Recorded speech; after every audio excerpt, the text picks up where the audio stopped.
a menor edad, pues mucho mejor, ¿no? Tal es el caso que cuando buscamos donadoras de óvulos, pues nunca escogemos donadoras de más de 30 años, por ejemplo. ¿Por qué? Porque sabemos que los óvulos de 20 a 25 hasta 30 años probablemente no tengan muchos errores genéticos. La infertilidad está catalogada como una enfermedad y es más común de lo que pensamos. Aproximadamente 1 de cada 6 parejas padece esta enfermedad. Y lamentablemente, por ejemplo, en nuestro país, en México, al no ser una prioridad en salud, pues muchos de los centros públicos o de las instituciones no se les ofrece a las pacientes tratamientos. Oye, los celulares sí nos disminuyen nuestra calidad espermática. Pues fíjate que hasta la fecha no se ha comprobado como tal que ese tema, o sea, de que tengamos los celulares, los aparatos electrónicos, no hay una comprobación exacta, ¿no? No existe esa. Es una teoría, pero bueno, ante la duda a veces es mejor, ¿no? Mejor lo quito. Pues obviamente a qué varón o a qué hombre les va a gustar que le digan que no puedes embarazar a tu mujer, ¿no? Entonces se le puede estigmatizar de una manera a lo mejor, de otra manera que a la mujer. Hay otra enfermedad que se llama varicocele, que es literalmente insuficiencia venosa de las venas del testículo, que nos aumenta la temperatura del testículo y esto daña a la producción de los espermatozoides.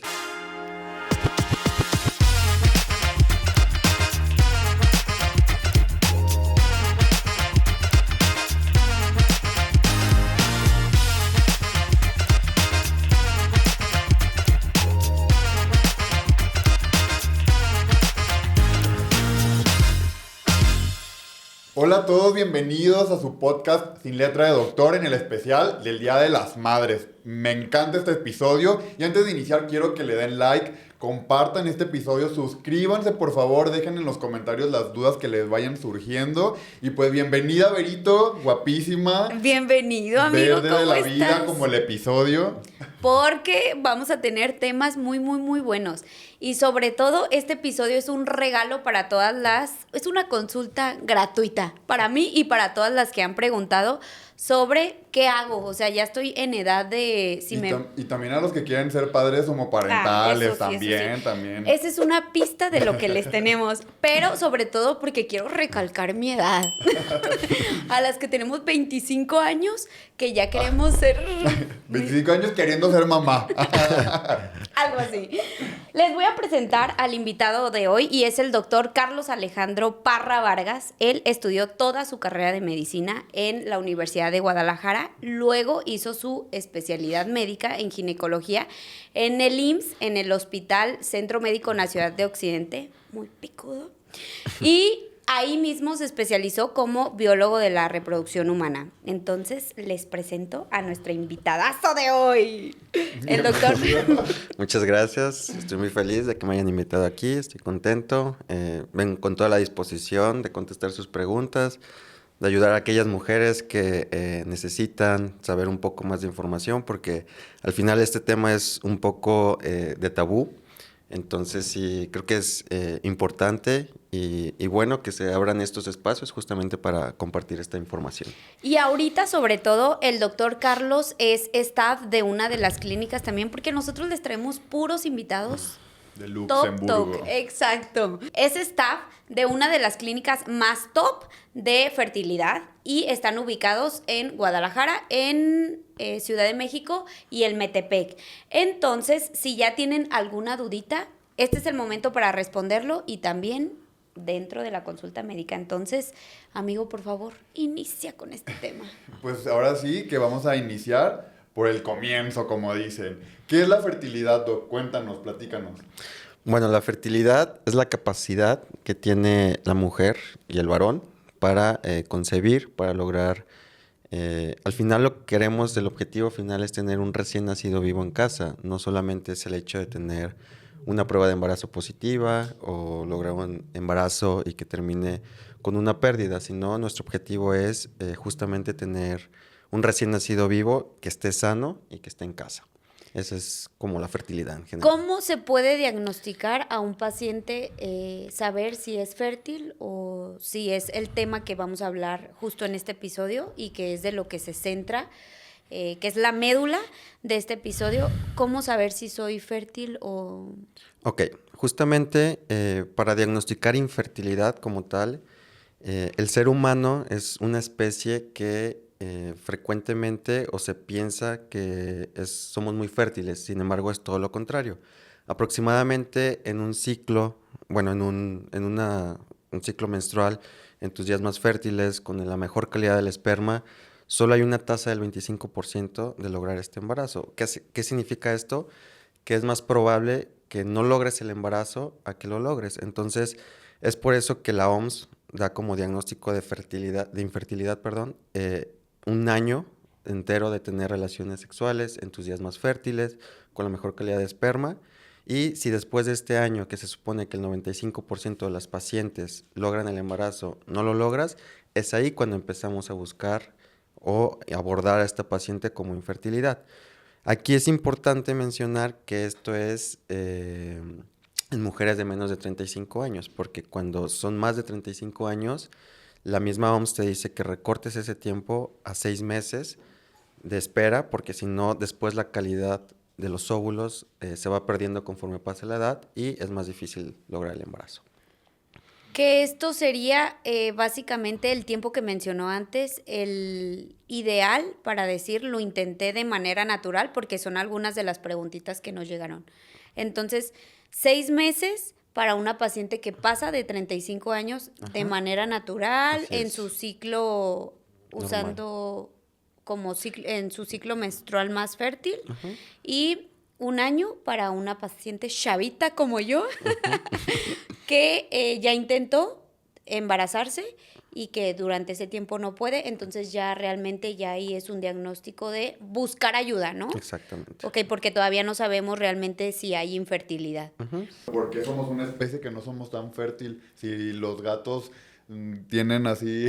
Muchas al por camadas. mayor, Los conejos, por ejemplo, los conejos, Porque nuestros gametos, en los espermatozoides, en los óvulos, existen muchos errores genéticos, que esto al final se traduce en embriones no viables. De hecho, muchas veces pacientes que dicen, oye, es que tengo una prueba de embarazo positiva y nunca progresó o avanzó ese embarazo a un saco gestacional, a un embrión. Entonces, justamente es esto, ¿no? Que se debe a que muchas de las veces que a pesar de que hay una fecundación o una fertilización que se junta el esperma y el óvulo, no sigue o no logra progresar porque genéticamente no somos tan perfectos. Entonces ahí es cuando hay muchas pérdidas de estos embarazos y solamente el 25 es aquel que logra un embarazo correctamente. Wow. Okay. Y doctor, platíquenos, porque esa creo que también es un poquito de los tabús, platíquenos sobre este proceso de todo completo, de yo decir, ok, ya yo a mi edad ya intenté 1 año, no lo logro, ¿cómo es que llego a su consulta y cuál va a ser, no las etapas, porque sabemos que a lo mejor cambian entre diagnósticos o entre pacientes, pero cuál es como el estándar para yo darme una idea? Ok, por ejemplo, en nuestra clínica, en la clínica de fertilidad integral, tenemos un abordaje, generalmente nos enfocamos a hacer un abordaje personalizado y a darles a las pacientes un estado que se sientan bien, cómodas, porque primero es eso, ¿no? Las pacientes cuando llegan al médico, pues siempre llegan asustadas, siempre llegan con miedo, y más en estos temas que son muy estigmatizadas. Entonces, siempre es importante como darles esa seguridad, esa tranquilidad. De hecho, en la clínica tenemos el programa de wellness también, donde se les ofrece acupuntura, masaje, terapia psicológica, terapia nutrióloga, y generalmente para darle un enfoque como más integral. Y lo primero que hacemos, obviamente depende del caso de la paciente, porque sí, esto es muy individualizado, porque no todas las pacientes o a las parejas se les debe de recomendar lo mismo, pero cuando alguien va a buscar o a ver cómo está su estado fértil, lo primero que hacemos es una historia clínica, un interrogatorio. Buscamos factores de riesgo que nos puedan hacer pensar que esa pareja tiene problemas o dificultades para lograr el embarazo, y posteriormente a la mujer se le hace un ultrasonido, se le hace un conteo folicular y más o menos así nos damos una idea de cuántos folículos, cuántos óvulos podemos rescatar ese ciclo. Y también se hace otra hormona que se llama hormona antimuleriana, que conjuntamente nos ayuda a evaluar esta reserva ovárica. Y al varón, al inicio se le solicita una prueba de semen para ver la calidad de los espermatozoides y justamente con esto ya podemos seguir avanzando un poquito más, pero en general eso es lo que hacemos, ¿no? Una primera consulta es... Y esa es una consulta para una pareja. Sí, Pero alguien que va de manera solitaria, o sea, yo no tengo novio, no tengo esposo, ni perro que me ladre. Pero, ¿cómo sería? ¿El mismo proceso, nada más sin contar lo Ok. del hombre? En todo este tema de reproducción humana, generalmente tenemos dos enfoques, justamente, ¿no? Tenemos aquellas pacientes o aquellos pacientes que buscan preservar su fertilidad, que buscan conocer su estado de fertilidad, y aquellas pacientes y pacientes que ya tienen un problema de infertilidad como tal. Entonces, son dos enfoques diferentes. Cuando tú vas simplemente para conocer cómo está tu estado fértil, justamente esto es lo que hacemos, ¿no? Un conteo folicular, pedimos una hormona antimuleriana, podemos pedir unas hormonas basales, ver cómo está tu estado metabólico y ya con base a ello nosotros más o menos podemos darte un pronóstico. Esto es importante mencionarlo, no podemos predecir cómo está tu fertilidad en 2, 3, 4, 5 meses, porque es algo que realmente no existe. Sabemos cómo estás hoy y eso es más o menos lo que te vamos a comentar en la consulta. Y ya cuando vas con el enfoque de la infertilidad, ahí es cuando ya se estudia la infertilidad por factores y ahí ya se piden otros mucho más estudios. Sí. Y hace ratito mencionabas algo que tocaste, yo creo que uno de los puntos medulares en cuanto pues el tabú que se puede lograr hacer con la infertilidad social. Quiero que nos hables un poquito de esa infertilidad social porque al final estamos en una sociedad todavía latina en donde después de cierta edad, si ya no estás casada, si no tienes hijos, pues ya te pusieron a vestir santo, ya voltearon a San Antonio de cabeza. Entonces, cuéntanos un poquito acerca de la infertilidad social. Claro, mira, yo siempre he dicho que la biología es machista. ¿Por qué? Porque justamente, ¿no? Nosotros para poder estudiar un óvulo, para saber cómo está ese óvulo, hay que hacer un proceso algo complicado, ¿no? En cambio, para saber cómo está un esperma, realmente pues solamente necesitas una eyaculación y puedes estudiar millones de cantidad de espermas. Entonces, desde ahí yo creo que empieza toda esta parte del tabú y también a que justamente en el estudio de la infertilidad a la mujer se le tiene que estudiar varias partes de toda su anatomía. Por ejemplo, tenemos que tener bien el cérvix, bien el útero, las trompas, los ovarios. Y en cambio, el varón simplemente es estudiar el espermatozoide. Entonces, justamente ahí entra esta parte que se le asocia a la mujer como la principal causante de infertilidad. Sin embargo, ya está bien estipulado que un 40% de infertilidad es debido a causa femenina, otro 40% a causa masculina y un 20% es compartido o mixto. Entonces, yo creo que más bien ese tabú viene desde una sociedad machista y a que en el estudio de la infertilidad a las mujeres se les estudian más cosas, por lo tanto, malamente se le pueden atribuir como mayor causas. Sin embargo, las estadísticas son exactamente igual para el hombre y para la mujer. Ese es ¿Y el- a cuántas parejas, o sea, no como estadística tal vez, pero realmente qué tan común es o qué tan alejado de la realidad es este problema? Ok. Muchas veces pensamos que una enfermedad radica en el hecho de que tú tienes algo físicamente, pero la infertilidad está catalogada como una enfermedad y es más común de lo que pensamos. Aproximadamente 1 de cada 6 parejas padece esta enfermedad. Y lamentablemente, por ejemplo, en nuestro país, en México, al no ser una prioridad en salud, pues muchos de los centros públicos o de las instituciones no se les ofrece a las pacientes tratamientos, pero es muy común. 1 de cada 6 pacientes puede tener problemas para concebir.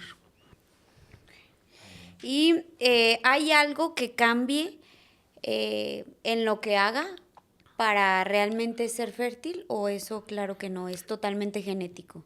Ok, mira, las mujeres cuando nacen ya con la cantidad de folículos que van a tener toda su vida. Cuando entran a la pubertad y empiezan sus ciclos menstruales, mes con mes las mujeres reclutan una cantidad de folículos. Obviamente cuando estás más joven esa cantidad es mayor, de unos 15 a unos 20 aproximadamente. Y aunque solo se ovule uno, aunque solo uno sea el que crezca, los demás folículos también se van a perder. 15 a 20 años, o sea, en ese periodo de tiempo. ¿O 15 a 20 folículos. O sea, haz de cuenta, tú cuando empiezas tus ciclos menstruales, cuando empiezas a menstruar, cada mes, se sabe que vas a ovular un óvulo, ¿no? A la mitad del ciclo.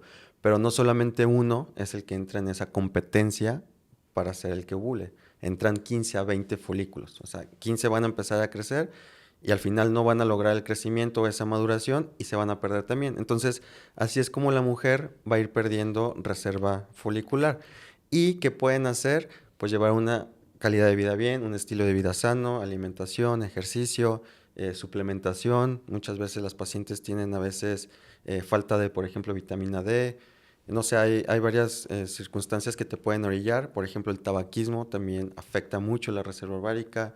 O, por ejemplo, procesos o procedimientos, enfermedades autoinmunes como lupus, artritis, enfermedad tiroidea. Todo eso afecta la reserva ovárica. Entonces, como tal, no existe un tratamiento que te diga, vas a aumentar tu reserva ovárica, pero sí, una buena calidad de vida te puede ayudar a evitar que esta reserva ovárica se pierda más rápidamente. Y me siento como un videojuego, perdiendo vidas en cada Literal. ciclo. Sí, así es. Y Doc, ahora ya estamos empezando a hablar acerca de conteos y antes de meternos un poquito más a fondo, ¿qué es la infertilidad como tal? Ok, la infertilidad es, que como les mencionaba hace un ratito, más o menos tenemos estipulado ese año que tú intentes buscar el embarazo, relaciones sexuales. Digo, también pasa muchas veces, ¿no? Que te dicen, oye, ya tengo 10 años buscando el embarazo. Y les preguntas a las pacientes, no, es que mi pareja vive en Estados Unidos, vive en otro país, y pues realmente tienen relaciones una vez al mes, ¿no? Entonces, ahí como que el hecho de decir un año, pues realmente no es válido, ¿no? O sea, un año de estar buscando intencionadamente en días fértiles. Ahí es cuando nosotros podemos decir, eres una pareja infértil, ¿no? O son una pareja infértil, y ahí es cuando necesitan buscar ayuda. Y yo tengo una duda morbosilla aquí, y es, en el ciclo, el periodo más fértil, ¿cuántas veces? ¿Con una sola vez? Ok. Tampoco están... Exacto. Ok. Sí. 8 veces se lo recomienda el doctor. Tampoco es tan bueno que tengan relaciones tan seguidas porque... Baja la calidad del esperma, porque el esperma, sí, por ejemplo, se pide, cuando pedimos un estudio de espermatobioscopía, sí necesitamos que tengan cierta abstinencia de 2 a 5 días, justamente porque puede salir alterado esa muestra de esperma. Entonces, les pedimos que tengan relaciones aproximadamente cada 48 horas, cada 2 días o algo así en sus días fértiles. Entonces, no es de 8 veces al día, Y aunque seguidos. quisiéramos. Y pausa, porque a lo mejor los hombres que están viendo, ¿qué es espermatobioscopía? Porque yo lo escuché y digo, yo sé qué es, pero a lo mejor alguien que no sepa va a decir, ¿qué me van a meter en dónde o qué? Exacto. ¿Qué es el espermatobioscopía? Ok, la espermatobioscopía es el nombre del estudio que hacemos para estudiar una muestra del semen. La muestra del semen se da bajo una eyaculación, tenemos un cuartito especial con ¿Y dan revistas o qué? videos especiales. ¿Sí? ¿En serio? Sí, no, bueno, sí. Oh my God. Sí los dejamos que vean lo que quieran. Inspiren. Están en la clínica, tienen Ojo la que- suscripción.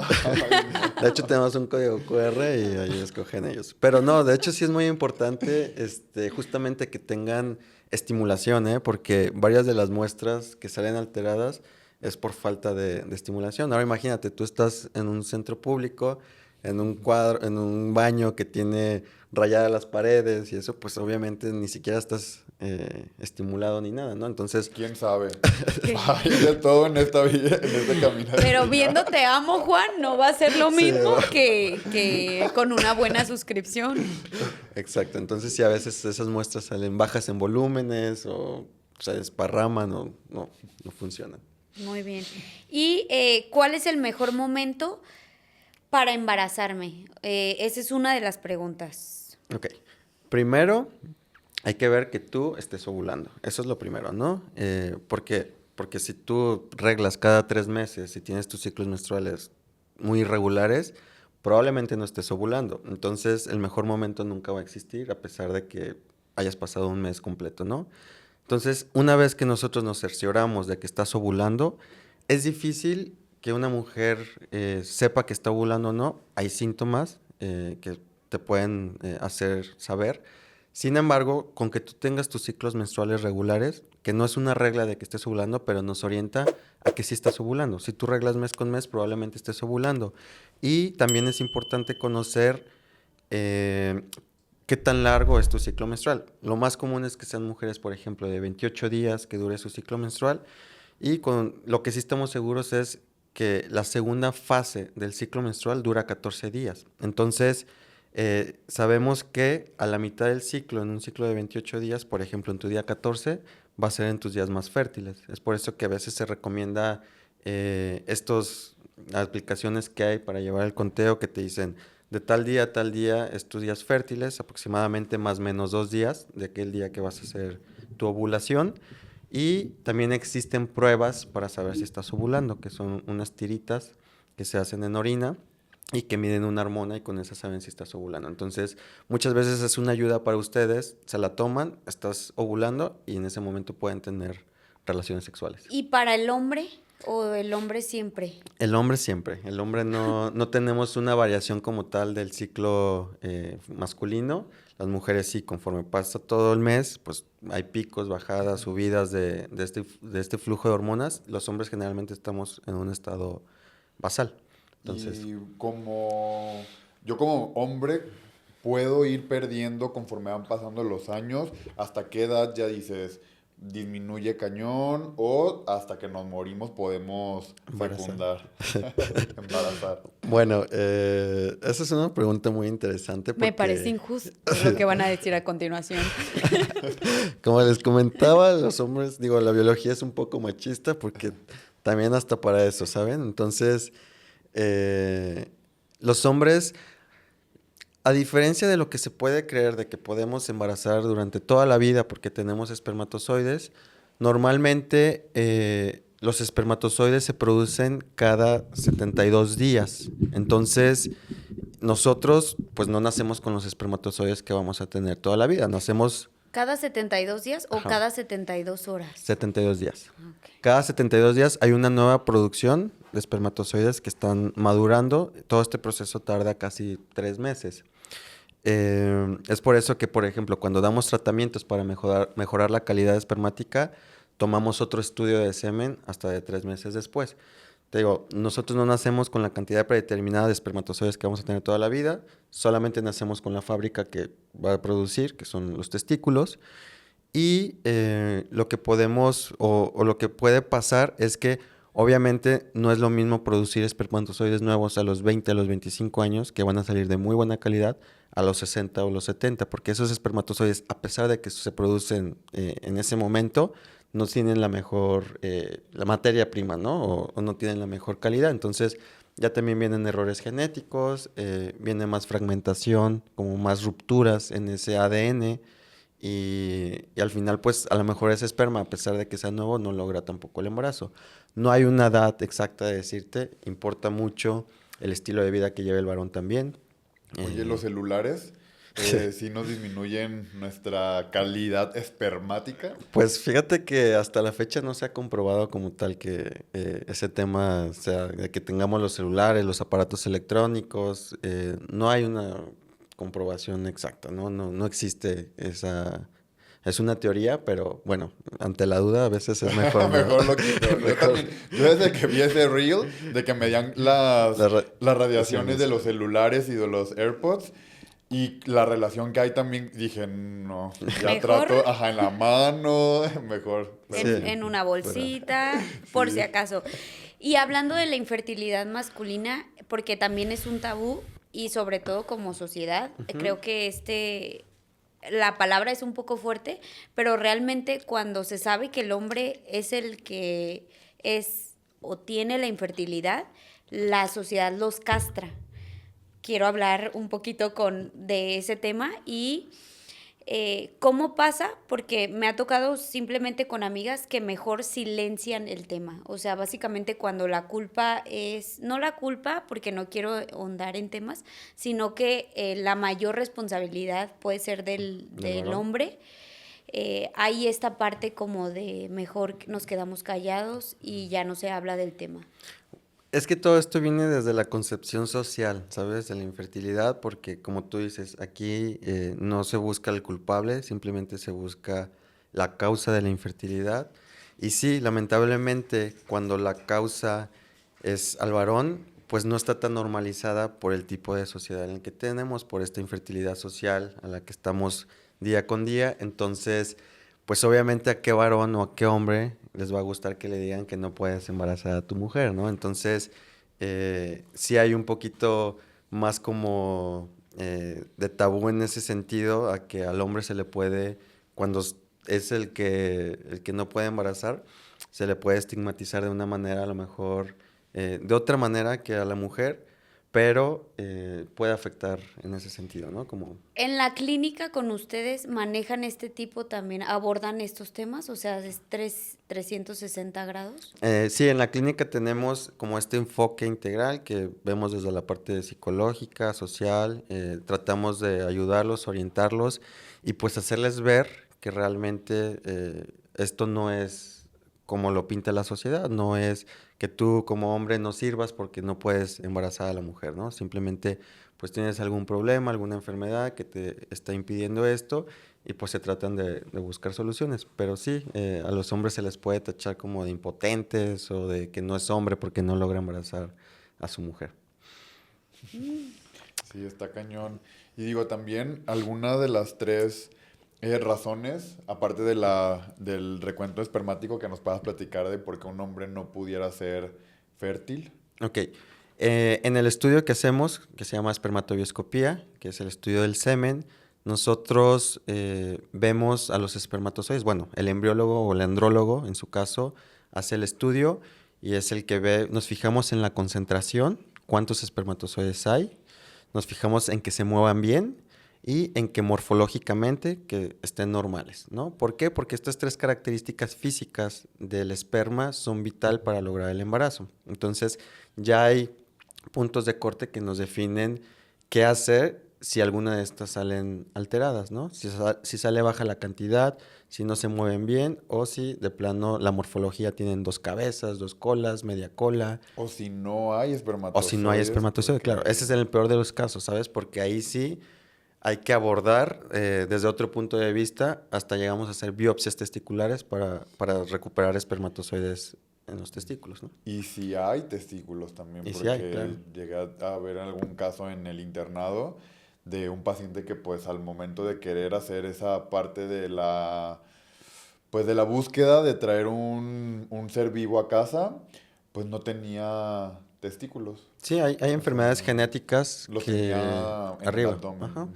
Hay enfermedades genéticas que te hacen no tener absolutamente nada de reserva de espermatozoides. ¿Y Entonces, qué pueden hacer los varones o los hombres para cuidarse, o sea, de ese tipo de cosas? Algo que a lo mejor, yo sé que hasta el momento de buscar el embarazo es cuando se ven este tipo de factores, que es el recuento, si tienen dos colas, pero prevención, porque no, a nosotros nos gusta mucho la prevención y es qué puedo hacer para que sean más saludables. mira, yo creo, en general yo lo veo como, muchas veces pensamos que porque el espermatozoide no lo vemos o el óvulo no lo vemos, se tienen que hacer cosas diferentes, ¿no? Pero al final, tanto el espermatozoide como el óvulo son dos células de tu cuerpo. Entonces, así como tú necesitas cuidar tu piel, tu cabello, todo tu cuerpo, tu físico, de la misma manera, cuando tú haces eso para verte bien o sentirte bien, pues pasa lo mismo en esas células de los gametos, ¿no? Entonces, la mejor manera para prevenir alguno de este tipo de cosas, obviamente si no tienes otra enfermedad que no puedas evitarla o a una asociación genética, pues es tener una buena calidad de vida. Hacer ejercicio, no tomar alcohol, no tabaco. La marihuana también afecta mucho la calidad espermática. Ojo, chicos y Entonces, chiques. igual, ¿no? No marihuana, pues eso, no tóxicos, ¿no? También importante, en la consulta cuando hacemos el abordaje al varón, pues vemos a qué se dedica, ¿no? Porque personas que están en el campo, por ejemplo, en contacto con herbicidas, pesticidas, fertilizantes, solventes, todo eso puede afectar. También el tipo de trabajo que haga. Cualquier cosa que aumente la temperatura en los testículos puede afectar la producción de espermas. Por ejemplo, choferes que tienen horas y horas sentados también puede afectar. Ciclistas que están también que hacen triatlones o también pueden verse afectados. Oh my Los que gosh. tienen, o sea, golpes directos en esa zona, obviamente también. También siempre investigamos si hay traumatismos que te hayan llevado al hospital, porque pueden formarse, puede haber necrosis y puede haber ya no producción, o sea, puede que haya pues sí, una muerte celular. O pacientes también, hay otra enfermedad que se llama varicocele, que es literalmente insuficiencia venosa de las venas del testículo, que nos aumenta la temperatura del testículo y esto daña a la producción de los espermatozoides. Entonces, muchas veces al varón, te digo, les pedimos la espermatobioscopía y si sale alterada es cuando empezamos a abordar al varón. Y muchas veces tenemos que derivarlo al andrólogo para que si hay una corrección o te tenga que hacer alguna corrección quirúrgica, pues se tenga que hacer. Y en el varicocele, porque me gustaría justo profundizar en eso. Y es que me tocó un amigo que me dijo que se le inflamaba la venita.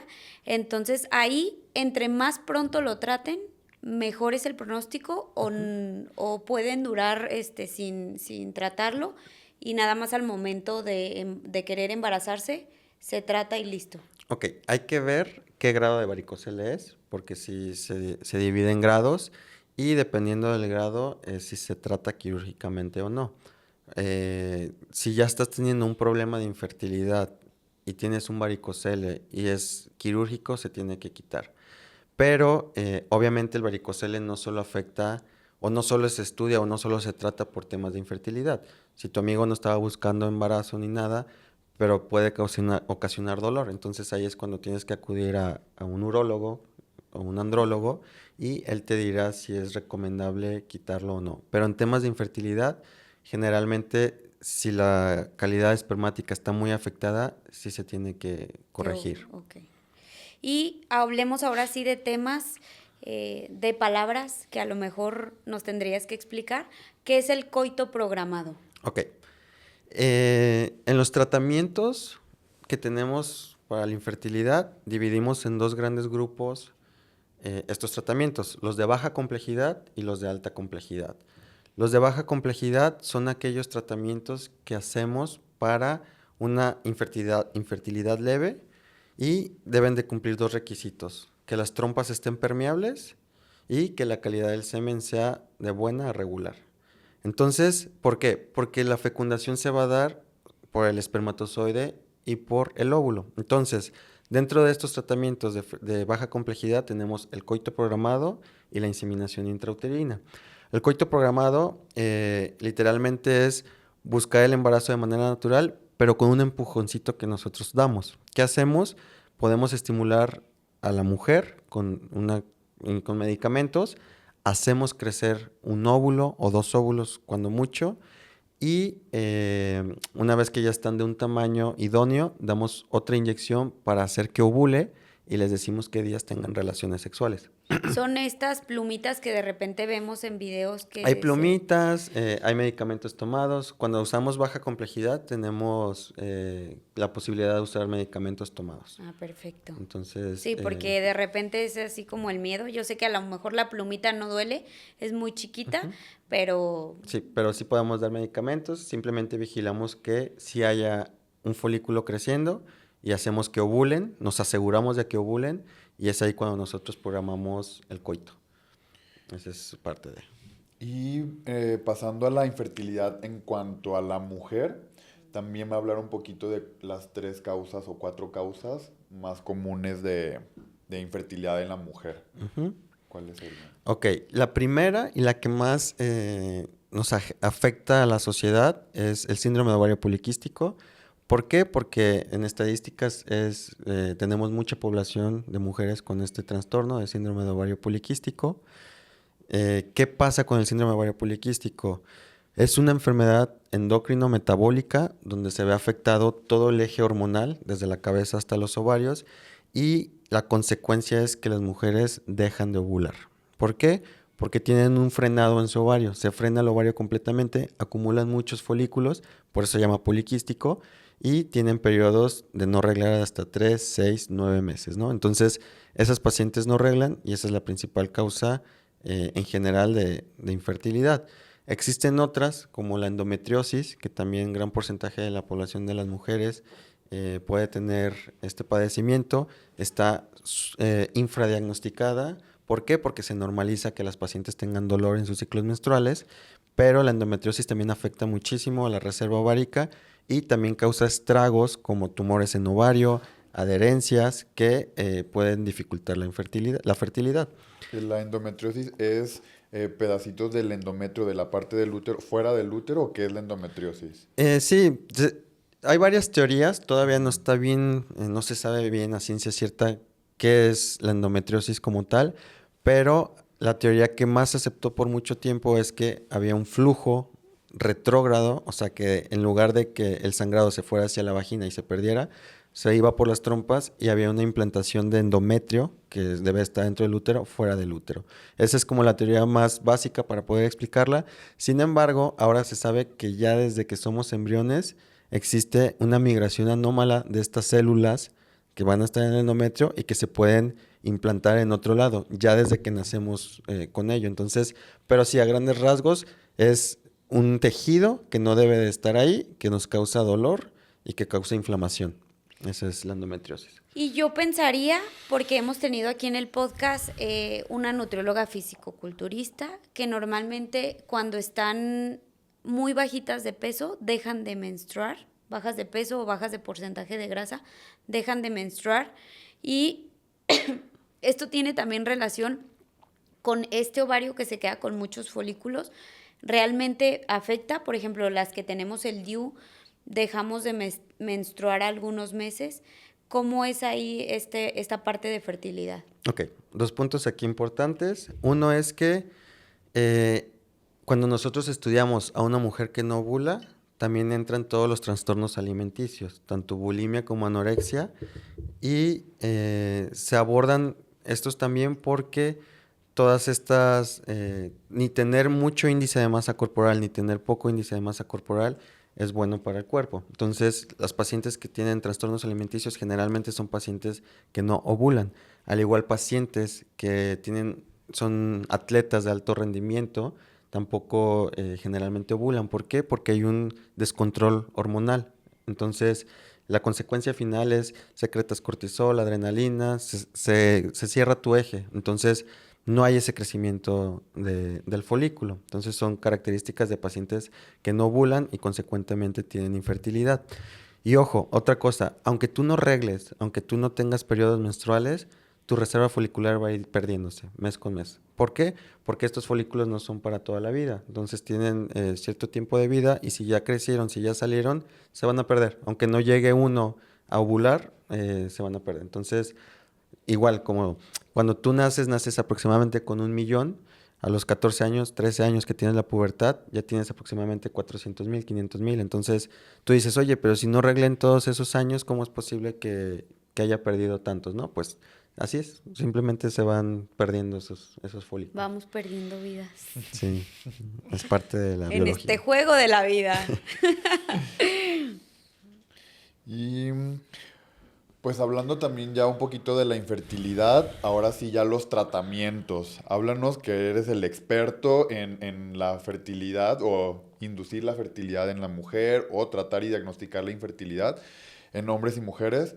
¿Qué tratamientos hay? ¿Qué opciones hay? Platícanos, Doc. Ok, primero hacemos el abordaje diagnóstico, siempre en conjunto, mujer y hombre, se estudian a los dos, se le piden estudios hormonales a la mujer, Se le estudia el estudio de esperma al hombre y ya que llegamos o tenemos más cerca el diagnóstico, dependiendo de cuál es este diagnóstico, son estos tratamientos que existen, ¿no?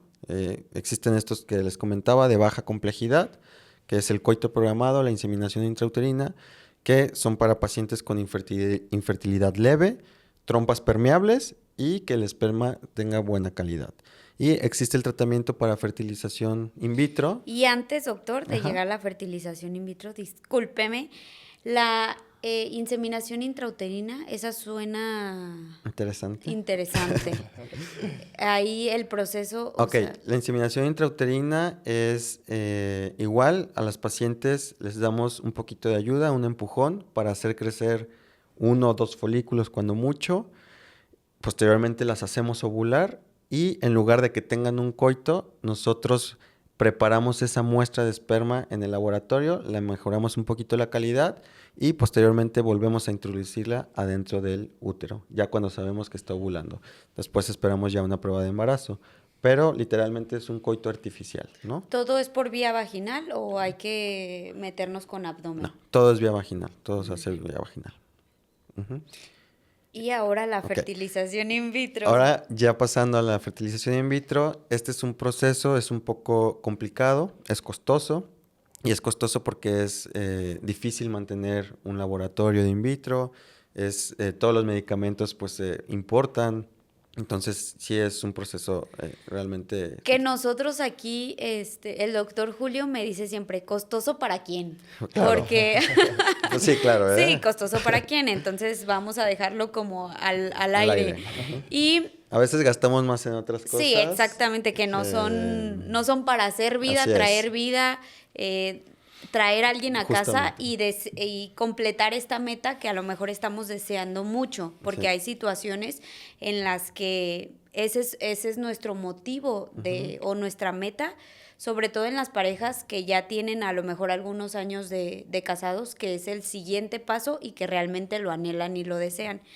Y sobre todo eso, que es un tabú que yo creo que hay, y es que siempre llegan a la clínica buscando y pensando que todo es fertilización in vitro. Ujú.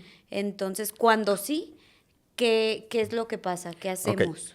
Sí, primero siempre les mencionamos que no todo es fertilización in vitro, siempre es ver bien el diagnóstico y una vez que decidimos en conjunto que sí tiene que ser una fertilización in vitro, pues el proceso es justamente similar al coito programado, la inseminación intrauterina. Sin embargo, ahora lo que hacemos es, en una fertilización in vitro, no solo queremos hacer crecer 1 o 2 óvulos, lo que queremos hacer es hacer crecer toda esa corte de folículos que empezó este ciclo a tratar de ser el que vaya a ovular y en lugar de dar poquita cantidad de hormonas, damos una cantidad mayor de hormonas, inyectamos Un shot, diríamos nosotros. un shot diario de hormonas y hacemos crecer todos esos folículos que nosotros vemos en el ultrasonido.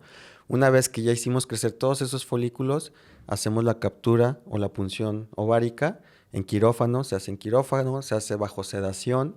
Se duermen a las pacientes no porque sea un proceso difícil, sino porque es doloroso. Entonces, a las pacientes se les debe de sedar y por la vagina, a través del ultrasonido, del transductor del ultrasonido, colocamos una aguja y atravesamos la vagina y así es como picamos los ovarios para aspirar todo este líquido folicular. Se supone que en este líquido folicular viene el óvulo, posteriormente se los pasamos a los embriólogos y ellos nos dicen cuántos óvulos sacamos en este líquido folicular, en esta punción, ¿no? Posteriormente tenemos 2 caminos. Se puede congelar, hasta ahí puede terminar un proceso como por ejemplo de preservación de óvulos, se congelan los óvulos. Y antes de pasar al tema que es de los que más me interesa, de los de mi edad, por ejemplo, me han contado muchas amigas y es que crecen 15 óvulos, por decir 15 o 20, pero no sé si es correcto, ¿eh? Toman a lo mejor 2 o 3 o eso, toman todos y nada más probablemente 2 o 3 sean viables cuando ya los estudien. Ok, tomamos todos. Tratamos de aquí, entre más, mejor.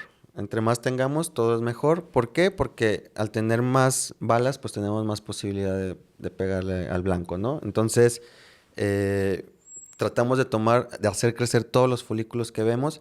Si en el tratamiento vemos que hay algunos que no están creciendo, aumentamos dosis. Nuestro objetivo es sacar los más que podamos. Y posteriormente, sí, aquí es importante mencionar eso, que un óvulo no significa un embrión y un embrión no significa un embarazo.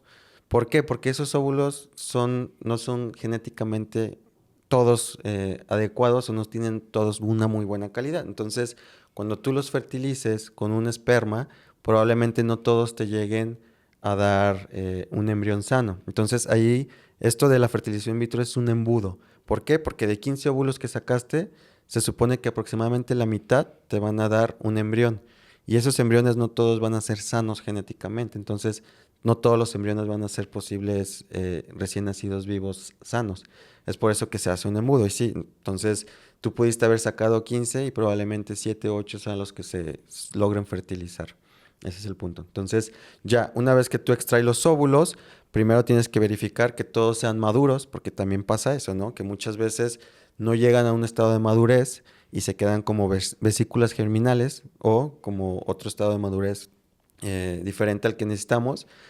Y pues al final tampoco los podemos utilizar. Entonces el embriólogo verifica que estén maduros y en ese momento se hace la fertilización con el esperma de la pareja.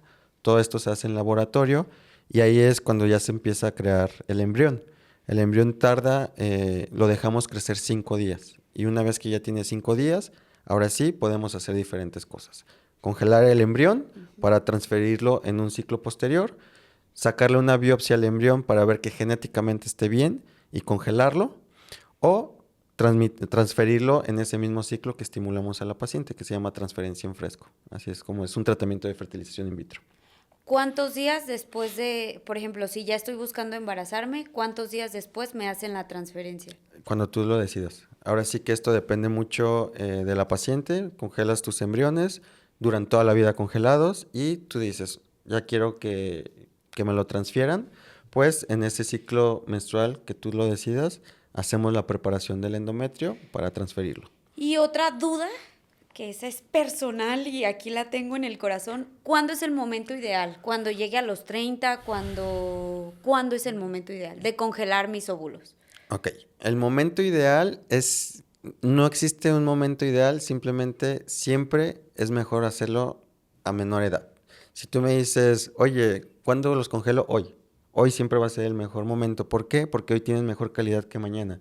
Entonces probablemente los óvulos que tengas hoy le cuesten menos trabajo lograr un embarazo en el día de mañana. Entonces siempre es mejor hoy y a menor edad pues mucho mejor, ¿no? Tal es el caso que cuando buscamos donadoras de óvulos, pues nunca escogemos donadoras de más de 30 años, por ejemplo. ¿Por qué? Porque sabemos que los óvulos de 20, 25 hasta 30 años probablemente no tengan muchos errores genéticos. Entonces, siempre va a ser a menor edad, es el momento ideal para congelar óvulos.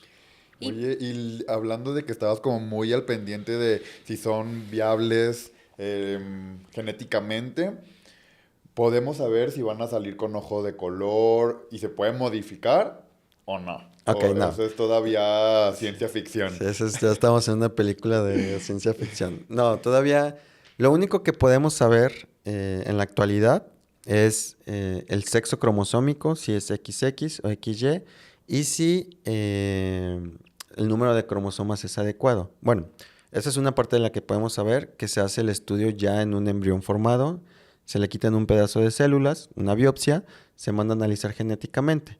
Lo que sí podemos hacer es algo muy interesante, que es, por ejemplo, si tú ya tienes una enfermedad, que tú sepas que tengas una enfermedad, pues esa enfermedad o ese gen alterado se busca directamente en el embrión y podemos descartar esos embriones que tengan esta afectación genética. Wow. Pero si tú no tienes una enfermedad genética, pues es muy difícil buscar un gen en particular porque es como buscar una aguja en un pajar, ¿no? O sea, nunca vas a... Pero si ya tienes algo que tú sabes y tu pareja lo tiene, entonces quieren evitar esta enfermedad como fibrosis quística, por ejemplo, pues si se busca directamente el gen de fibrosis quística en los embriones y se descarta el que tenga esta enfermedad. Pero en general el estudio que se hace es simplemente ver que por ejemplo, no tenga alguna alteración cromosómica, como trisomía 21, que son aquellas con un síndrome de Down, o alguna otra alteración cromosómica que sea a lo mejor incompatible con la vida, como un síndrome de Edwards, un Patau, que nos van a dar una prueba de embarazo, pero probablemente se pierda el embarazo. Entonces, tratamos o impedimos que pase eso porque ya después ya llega la parte psicológica, hacer un legrado. Entonces, sí es una buena idea hacer un test genético antes de transferir un embrión. Y como dice el doctor, nunca somos más jóvenes que como el día de hoy. Por eso yo quiero ir a estas fiestas que tienen en fertilidad integral y es que tienen un nombre muy chévere. Quién sabe si lo voy a poder pronunciar bien. Egg Freezing Parties. Así es. Y ¿de qué se tratan? ¿Qué nos dan ahí? ¿Hay margaritas?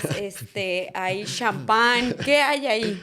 Mira, generalmente estos eventos que se hacen por parte de la clínica es justamente para informar a las mujeres, para combatir este tema de infertilidad social y se les hace hay diferentes tipos de eventos.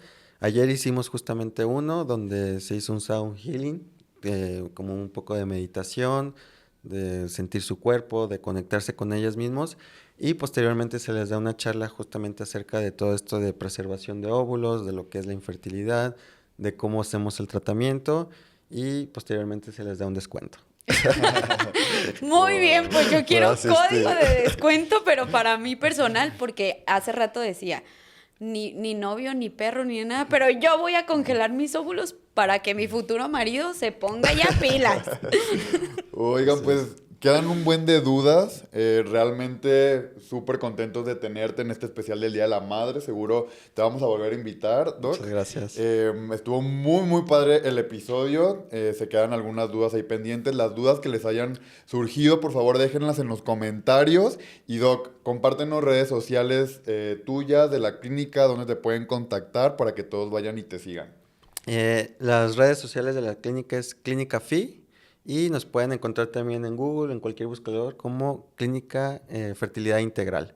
Tenemos, como lo mencionaste al inicio, sede aquí en Guadalajara. Yo estoy en esa clínica aquí.